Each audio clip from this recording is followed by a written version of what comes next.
চলে এলাম তোমাদের জন্য আরও একটা নতুন রেসিপি নিয়ে। আমার আজকের রেসিপি গাজরের হালুয়া। এই রেসিপিটা দেখে যদি গাজরের হালুয়া বাড়িতে বানাও তো এত টেস্টি হবে, না বানালে বুঝতে পারবে না। আমার মেয়ে তো এটা খুবই পছন্দ করে, মেয়ের জন্য এটা আমাকে মাঝে মধ্যেই বানাতে হয়। তো দেখেই বুঝতে পারছো কতটা ভালো হয়েছে, খেতে অনেক সুন্দর হয়। তো চলো রেসিপিতে চলে যাই। এখানে আমি কিছুটা গাজর নিয়েছি, 500 গ্রাম মতো ছিল। গাজরটাকে ভালো করে আমি খোসা ছাড়িয়ে ধুয়ে নিয়েছি। এবার জল ঝরিয়ে এরকম একটা ছোট গ্রেডার দিয়ে, বড় গ্রেডারে গ্রেড করলে এগুলো বড় বড় হয়ে যায়, অতটাও ভালো হয় না। ছোট গ্রেডারে গ্রেড করে নিতে হবে। তো আমি সব কটাকে এভাবে গ্রেড করে নিয়েছি। এবার একটা কড়াই বসে দিয়েছি, কড়াইতে ঘি দিয়ে দিলাম 1 চামচ। ঘিটা গলে গেছে, এবার গাজরগুলো আমি দিয়ে দিচ্ছি। গ্যাসের ফ্লেমটা কিন্তু একেবারে লো হিটে রাখতে হবে, নইলে কিন্তু ঘিয়ের টেস্টটা কমে যাবে। সব কটা দিয়ে দিয়েছি।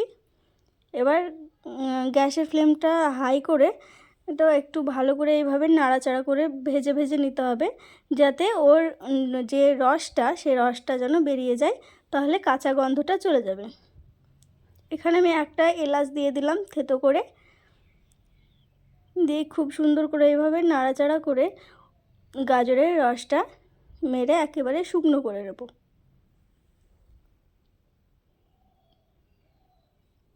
এটা বেশ কিছুক্ষণ সময় নিয়ে করতে হবে। তো আমার হয়ে গেছে। এবার আমি এখানে 250 গ্রাম দুধ দিয়ে দিচ্ছি। দুধটা দিয়ে খুব ভালো করে আবারও নেড়ে চেড়ে দিচ্ছি।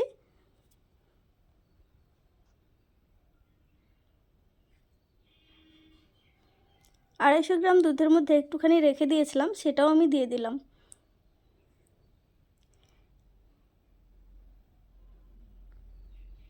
এইভাবে খুব সুন্দর করে নাড়াচাড়া করে মিশিয়ে দিতে হবে। এইভাবে বেশ কিছুক্ষণ ফুটিয়ে নিতে হবে। তারপরে এখানে আমি 1 কাপ চিনি দিয়ে দিচ্ছি। চিনিটা দেওয়ার পর আবারও খুব ভালো করে মিশিয়ে দিতে হবে। চিনিটা ভালো করে মেশানো হয়ে গেলে অনেকটাই রস বেরিয়ে আসবে। চিনির যে সেরাটা হয়, সেই চিনিটা গলে দেখতে পাচ্ছ এখানে অনেকটাই কিন্তু পাতলা হয়ে গেছে। এবার আমি হাতে করে তোমাদের লবণটা দিয়ে দেখাচ্ছি, তার কারণ একেবারেই খুবই সামান্য লবণটা দিয়েছি, তাই একটুখানি লবণ দিলে টেস্টটা আরও ভালো হয়। এবার ভালো করে নাড়াচাড়া করে রসটা অনেকটাই কমিয়ে নিতে হবে। এখানে আমি 1 চামচ গুঁড়ো দুধ দিয়ে দিলাম, দিয়ে খুব ভালো করে মিশিয়ে নিচ্ছি। এখন কিন্তু গ্যাসের ফ্লেমটা আবারও লোতে রাখতে হবে, নাহলে কিন্তু গুঁড়ো দুধটা জমে যাবে, গোটা গোটা হয়ে যাবে, মিশবে না। আমি আবারও 1 চামচ দিয়ে দিলাম। তাহলে এখানে আমি 2 চামচ গুঁড়া দুধ দিয়েছি, দিয়ে খুব ভালো করে এভাবে নেড়ে চেড়ে মিশিয়ে নিচ্ছি।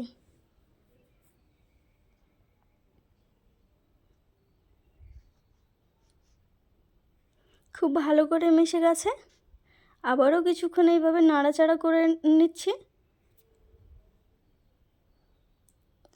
এবার আমি এখানে কিছুটা কাজু আর কিশমিশ কেটে রেখেছিলাম, সেগুলো দিয়ে দিলাম। তোমরা তোমাদের ইচ্ছা মতো দিতে পারো। আবারও কিছুক্ষণ এইভাবে নাড়াচাড়া করে নিচ্ছি। গাজরটা কিন্তু একটু সময় নিয়ে বানাতে হবে, নাহলে কিন্তু গাজরের হালুয়াটা ভালো হবে না। রসটা অনেকটাই কমে গেছে। এবার আমি আবারও 1 চামচ ঘি দিয়ে দিলাম। এখন এই ঘিটা দিলে কি হবে, টেস্টটা আরও অনেক ভালো লাগবে। হালুয়া মানে ঘিয়েই কিন্তু টেস্টটা বাড়ে। ঘি যত বেশি দেওয়া যায় হালুয়ার টেস্ট ততই বেশি হয়। আমি এভাবে নাড়াচাড়া করে ভালো করে শুকনো করে নিচ্ছি। তো গাজরের হালুয়া আমার রেডি হয়ে গেছে। এবার একটা বাটিতে তুলে দেখাচ্ছি তোমাদের। দেখতেই পাচ্ছ গাজরের হালুয়াটা দেখতে কতটা সুন্দর হয়েছে, খেতে কিন্তু খুবই ভালো হয়েছিল। তো তোমরা অবশ্যই আমার এই রেসিপিটা দেখে বাড়িতে বানিও। আর তোমাদের কেমন হলো আমাকে কিন্তু কমেন্টে জানিও। আশা করছি তোমাদের কাছেও এই রেসিপিটা খুবই ভালো লাগবে। তো যদি ভালো লাগে তাহলে লাইক কমেন্ট শেয়ার করো।